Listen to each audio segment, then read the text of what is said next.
eo anatrehan'izay nitondra ny fomba fijeriny ny antoko politika PRM izay tary ny professeur Ralson Roger ny tenany moa dia nanamafy fa tokony ho isan'ny 5 taona no tanterahana izay fanavaoza piscine eo anivon'ny ministera ny aty tamin'izay. Anisany antoko politika tsy nampandany lalàna feny antoko politika tamin'ny tetezamita ny PRM. Anisany notsopahan'ny antoko tarihan'ny professeur Ralson Roger ny tsy maintsy anavozana isa-taona ny fisian'ny antoko politika eo anivon'ny ministeran'ny atany.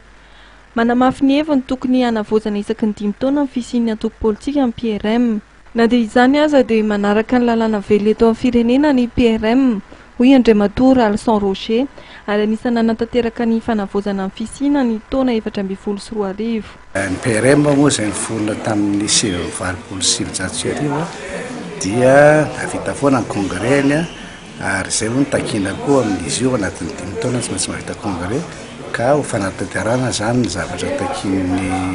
ministeran'ny aty tany dia nanao zay ny fanambarana io izay tena nirotoroto mihitsy satria vao navita ny congrès zay tsy maintsy nanenjika ny taratasy rehetra ary tena faraparana zay vateraka azy. Io zany midika hoe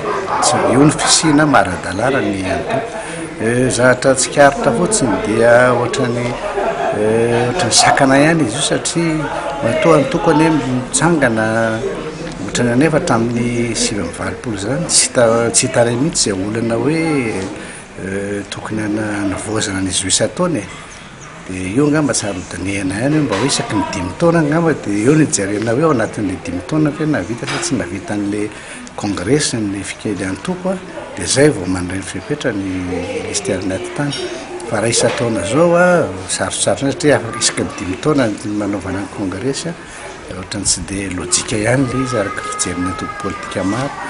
Momba ny taona 2024 dia nilaza ny filohan'ny PRM fa efa eo am-panomanana ny atorataratasy amin'ny fanavozana ny fisiana ny Parti des Républicains de Madagascar ary handray anjara feno amin'ny fifidianana ben'ny tanàna izay verina ho toto saina amin'ny volana Jolay ho avy izao.